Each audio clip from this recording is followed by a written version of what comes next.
Jika ada pihak yang melakukan prestasi tidak sesuai MOU, tuntutan ganti rugi berupa uang pastinya akan dicantumkan di MOU. Tapi kalau tuntutan berupa penjara sekian tahun itu atas dasar kesepakatan para pihak atau sekian tahun itu yang menentukan pengadilan, Pak. Ya.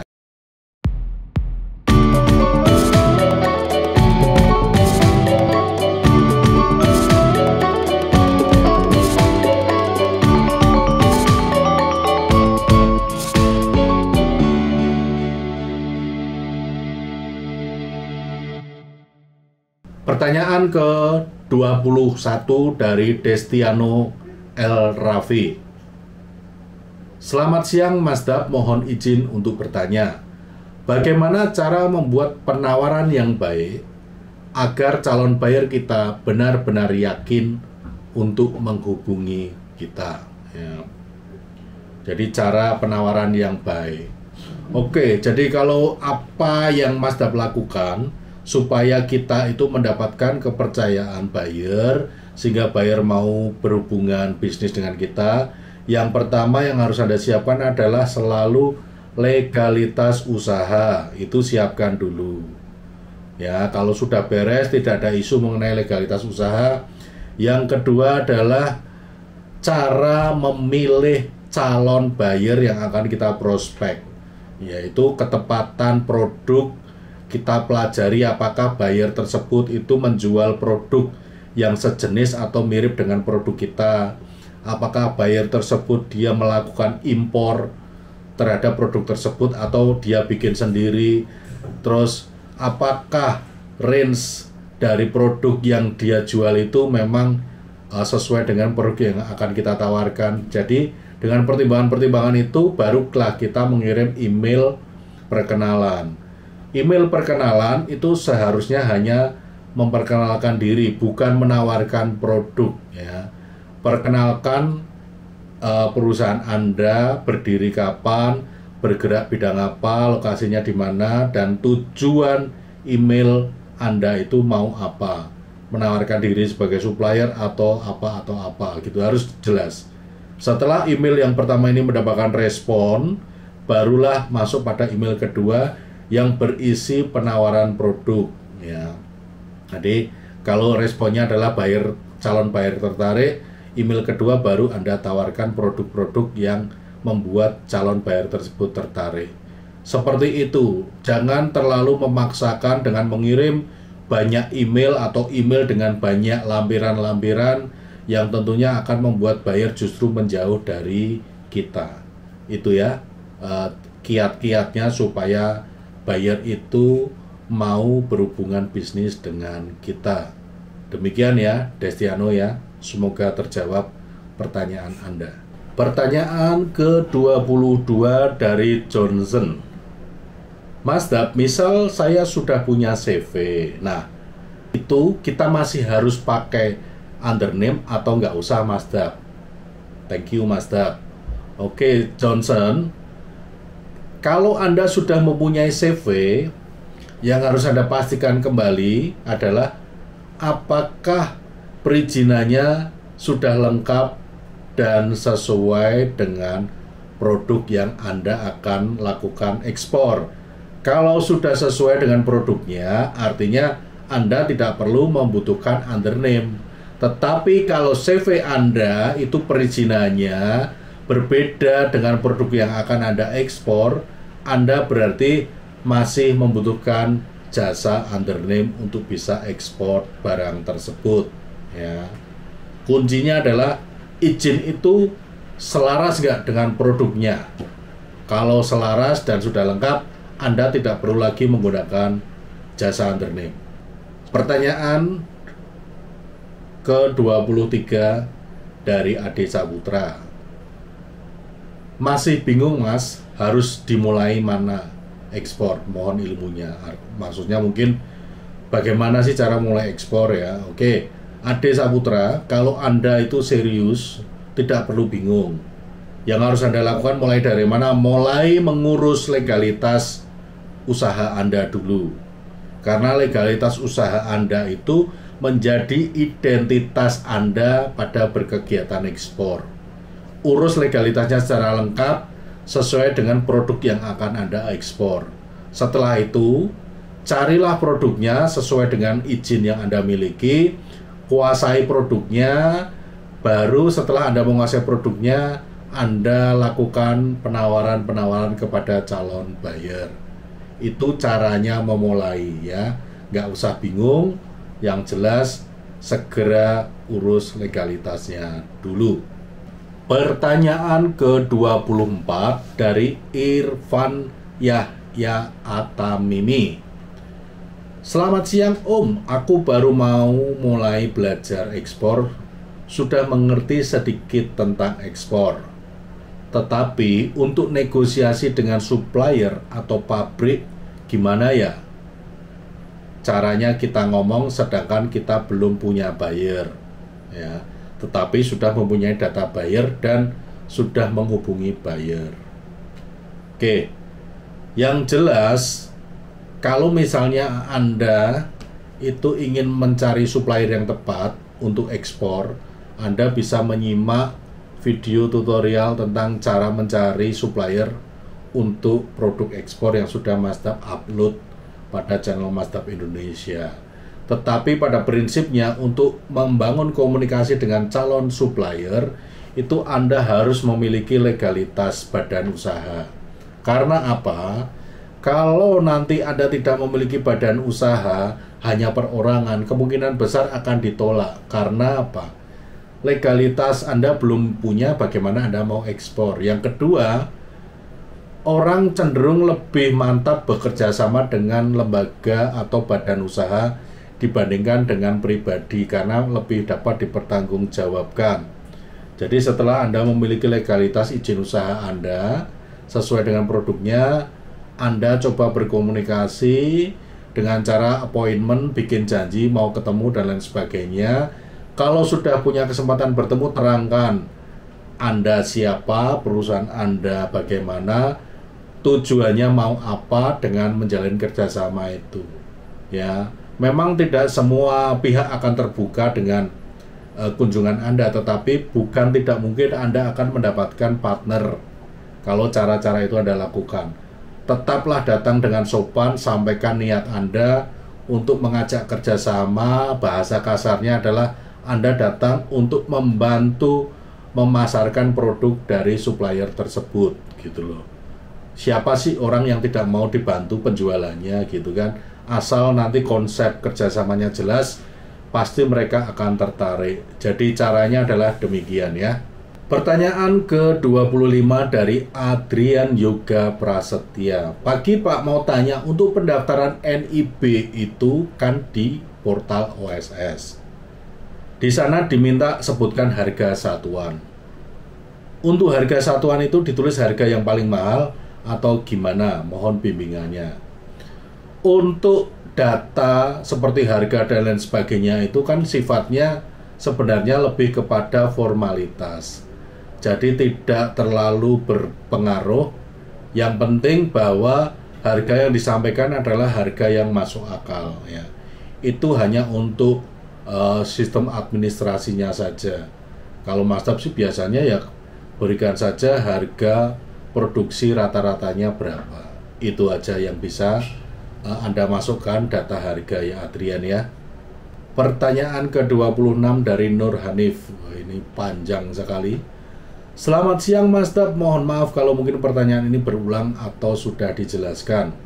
Mungkin saya terlewat nontonnya. Yang pertama, saya mau tanya perihal fumigasi. Rencana saya ingin mengekspor bawang merah. Untuk fumigasi tersebut biasanya dilakukan di tempat kami dengan mengundang fumigator, atau barang kita sekontainer harus dibawa ke sana untuk difumigasi.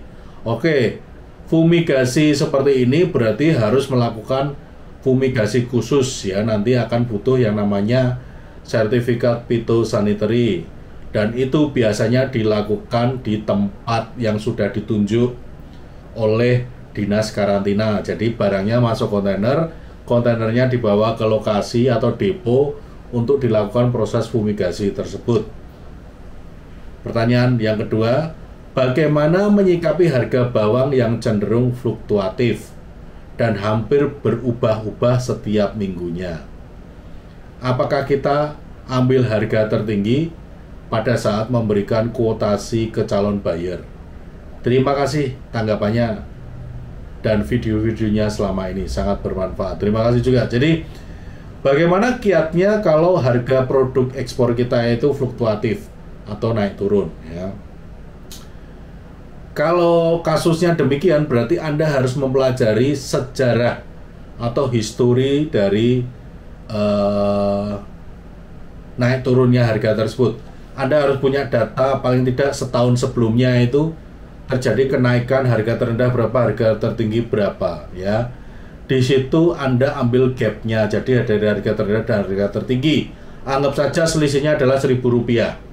Nah, nanti di dalam melakukan penawaran ke buyer, ambillah harga tertinggi yang pada saat itu muncul di plus dengan selisih 1000 poin tadi. Jadi kalau misalnya harga tertingginya adalah 2000, berarti nanti Anda akan menawarkan harga ditambah 1000 poin jadi menjadi 3000 ya.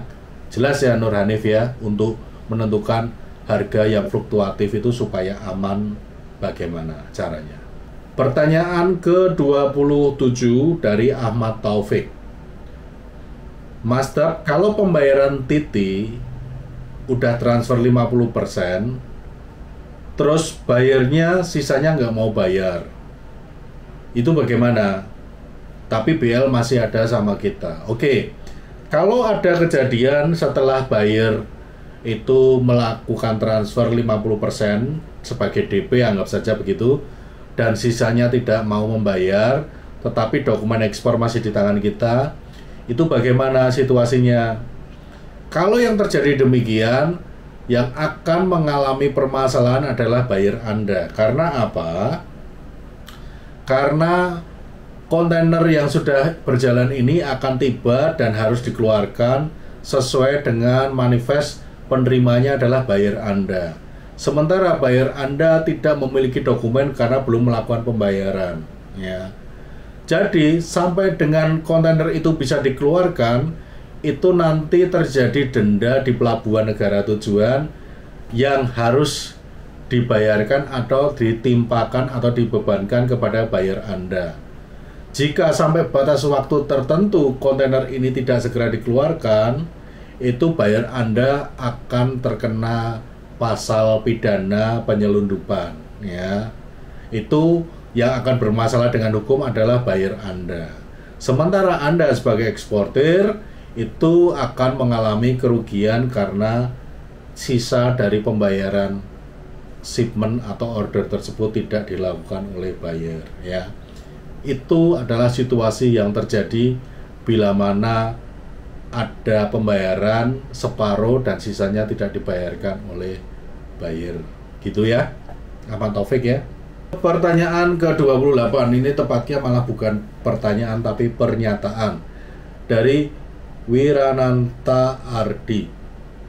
Halo Mas Dap, lama rasanya saya tidak tanya tentang ekspor karena saya juga sudah lama tidak berkecimpung di ekspor lagi karena belum closing. Jadi saya tidak ada pertanyaan, tapi ingin menyampaikan terima kasih atas segala dedikasi Mas Dap buat Indonesia. Semoga sukses dan bahagia selalu Mas Dap.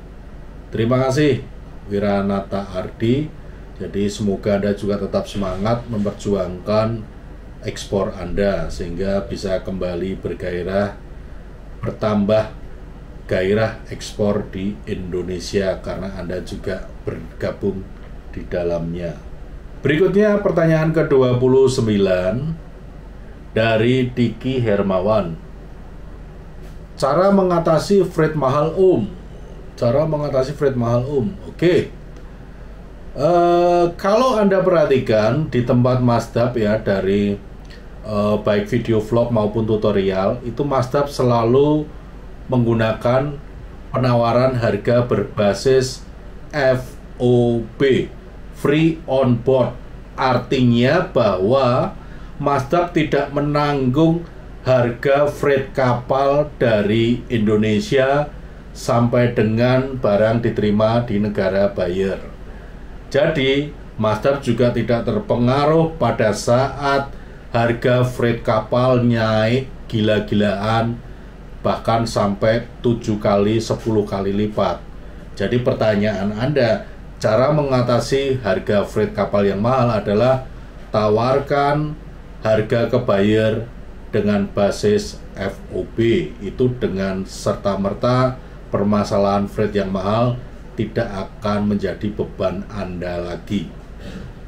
Pertanyaan ke-30 dari Muhammad Zikri Haikal. Nyari supplier yang pas, kita mau ekspor, tapi dia menaikkan harga semaunya. Caranya bagaimana supaya fenomena seperti ini tidak terjadi dan berulang?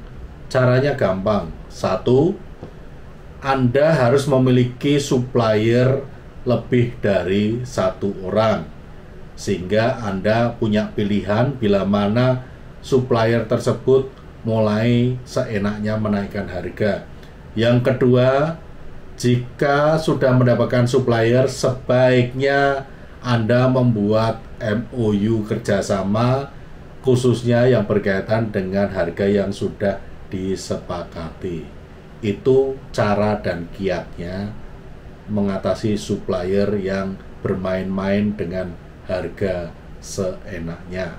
Selanjutnya dari Tio L Diablo. Pertanyaan ke-31.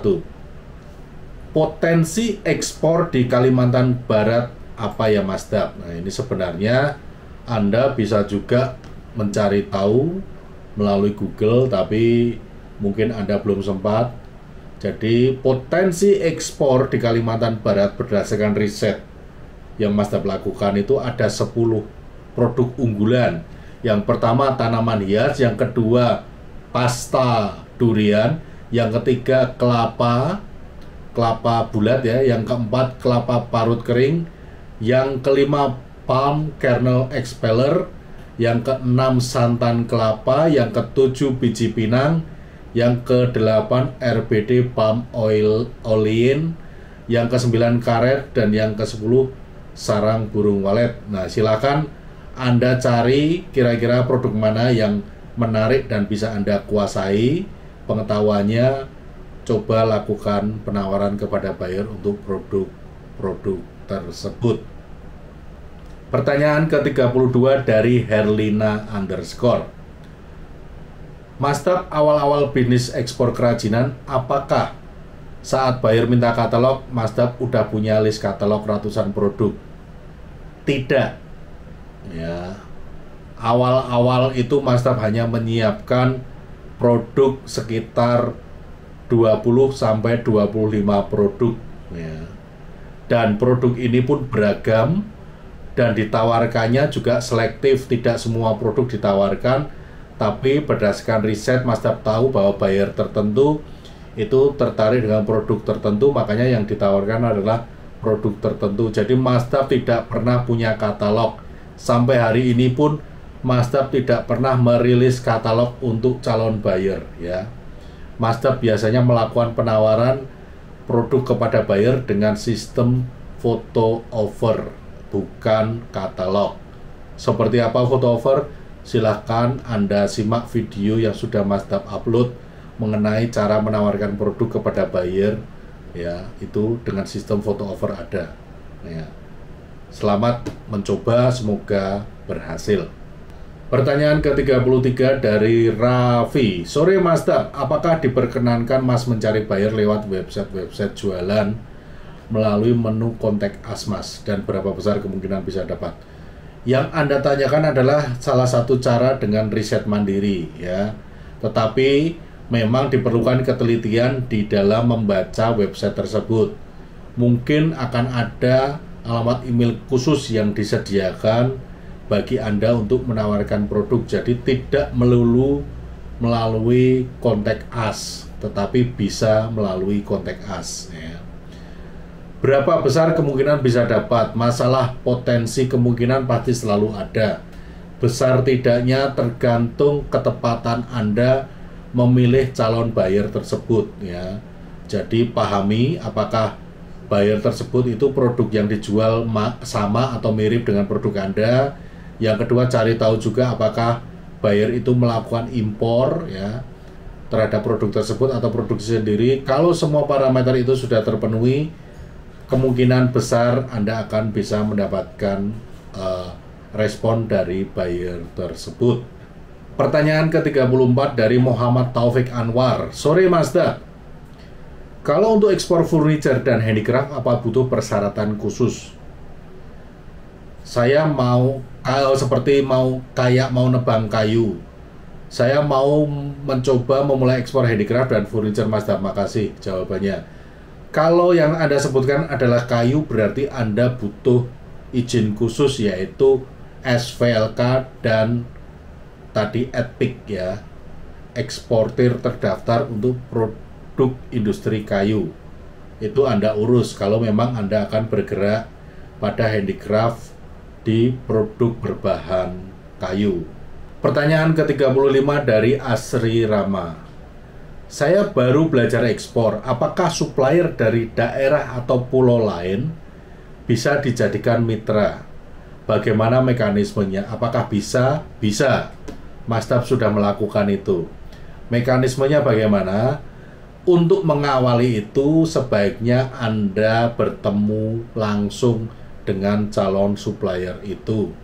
Anda bangun hubungan atau relasi bisnis secara fisik dulu.